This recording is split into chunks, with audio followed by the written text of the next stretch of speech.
जय योगेश्वर। मैं रीना सिंह श्रीमद् भगवत गीता के 12वें अध्याय में धर्मामृतम में भगवान के द्वारा वर्णित 36 गुणों में तीसरा गुण मैत्र के दूसरा भाग के बारे में बताने जा रही हूँ। कितने लोग कहते हैं कुछ होना चाहिए, कुछ करना चाहिए, पर जब मेरे प्रारब्ध में हो खुलेगा तभी होगा। ऐसा कहते कहते उनका संपूर्ण जीवन समाप्त हो जाता है और वे कुछ नहीं करते। यदि उनके प्रारब्ध को खोलने वाला कोई दूसरा हो तो उनके कृतित्व को स्थान ही कहाँ। साधक अवस्था में अपने ऊपर करुणा आनी चाहिए। विचार करना चाहिए कि इतना सुंदर बुद्धि का उपयोग मैंने दूसरों का जेब काटकर रुपये कमाने के अतिरिक्त और किया क्या है, मुझे क्या मिलेगा, सदा इतना ही विचार किया है। निराकांच निरपेक्ष होकर बुद्धि का प्रयोग किया ही नहीं है। साधक अवस्था में करुणा का साधना करने से करुणा करने का साधक को अभ्यास हो जाता है और धीरे धीरे दूसरों पर करने की भी आदत हो जाती है। भगवान पूछेंगे कि जगत में कई दीनहीन लाचार असंस्कारी लोग दिखाई देते हैं, तो क्या उनके लिए तेरा कभी दिल टूटा है? कभी तूने उस पर करुणा की वर्षा की है? तो क्या जवाब देंगे? भगवान करुणामय हैं, इसलिए उनके साथ संलग्न होने के लिए करुणामय होना चाहिए। कितने लोग कहते हैं कि इस सब खटपट के बजाय तो मैं जप करूँगा।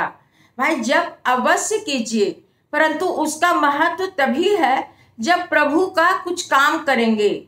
आप किसी का काम करें, उसके पश्चात उसको टेलीफोन करें तो वह आपको पहचानेगा और आपसे बात भी करेगा। लेकिन यदि बिना किसी काम किए ही किसी को टेलीफोन जोड़ेंगे तो वह आपको पहचानेगा भी नहीं और बात भी कहाँ से करेगा। क्षुद्र लोगों को देखकर आपको मन में वेदना होती है। ऐसा लगता है कि भगवान ने इसे इतना सुंदर देह, इतना सुंदर बुद्धि दिया है, फिर ये दीनहीन लाचार क्षुद्र क्यों है? तो मैं उसके पास जाकर उसको समझाऊंगी। यही दूसरों के प्रति करुणा है।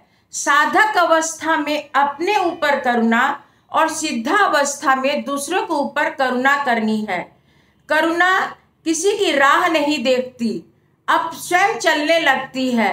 कितने व्यवहारू लोग होते हैं, कहते हैं कि दूसरे 10-20 लोग काम करने लगेंगे तो मैं आऊँगा। करुणापूर्ण लोग ऐसा न कहकर स्वयं चलने लगते हैं। बड़े बड़े सेठ बहुत चतुर होते हैं।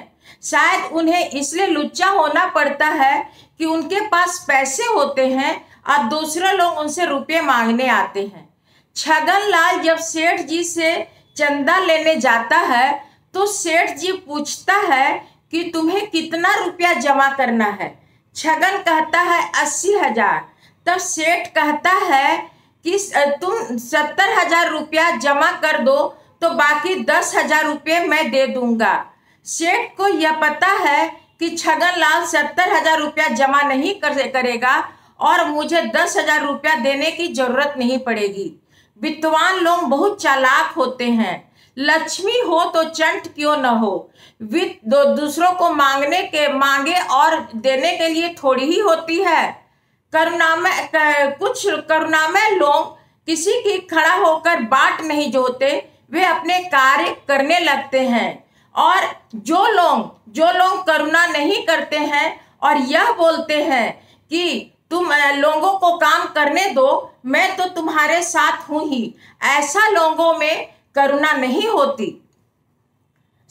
यह बात सच है कि कुछ लोग दीनहीन लाचार असंस्कारी होते हैं, लेकिन क्या वे भगवान के संतान नहीं होते हैं? करुणापूर्ण लोग ऐसे लोगों के लिए काम करने लगते हैं और किसी की प्रतीक्षा नहीं करते हैं। वे कहते हैं जिसको मेरे पास आना है आवे, न आना है न आवे, मैं तो चला। इस प्रकार करुणापन लोग किसी का बाट नहीं जोते और खाली खाली बोलने रहने का वाले लोग तो जगत में बहुत हैं। इस प्रकार करुणा का यह भाग में यह बताया गया कि करुणामय लोग कितने उदार होते हैं और जो करुणामय नहीं होते हैं वे कितने व्यवहारू होते हैं। यदि यह करुणा का धारावाहिक अच्छी लगी हो तो लाइक और सब्सक्राइब अवश्य कीजिए। अपने परिवार और मित्रों को भी शेयर अवश्य कीजिए। धन्यवाद।